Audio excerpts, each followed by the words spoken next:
Magandang araw sa inyong lahat at welcome sa aking channel.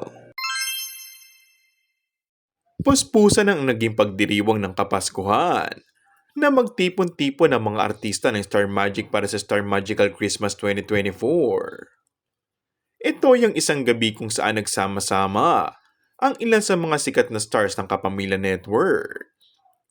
Ipanagmalaki nila ang kanilang mga itsura at inspirasyon ng Pasko sa iconic na white carpet. Panahon din ito para sa Kapamilya Star Magic na magsaya sa ilang pre-Christmas merrymaking. May mga ilang papremyo at raffle.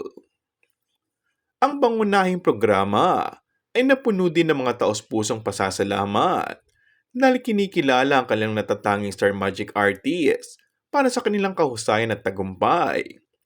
Tulad na lang ng Loyalty Awards na ibinigay sa mga talentong nananatili sa Star Magic sa loob ng ilang dekada at ang Artist of the Year Award na binoto ng publiko. Isa nga ang aktor na si Gerald Anderson sa mga pinarangalan ng gabing iyon. Laking tuwa naman at muling nabuhay ang mga Kim Emerald fans na batiin ng aktor si Kim Chiu at pasalamatan ito. Say ng ilan, bakit naman daw si Kim ang pinasalamatan nito at hindi ang girlfriend na si Julia Barreto? May mga nagsabi din niya hanggang ngayon ay hindi pa din nakakalimot ang aktor.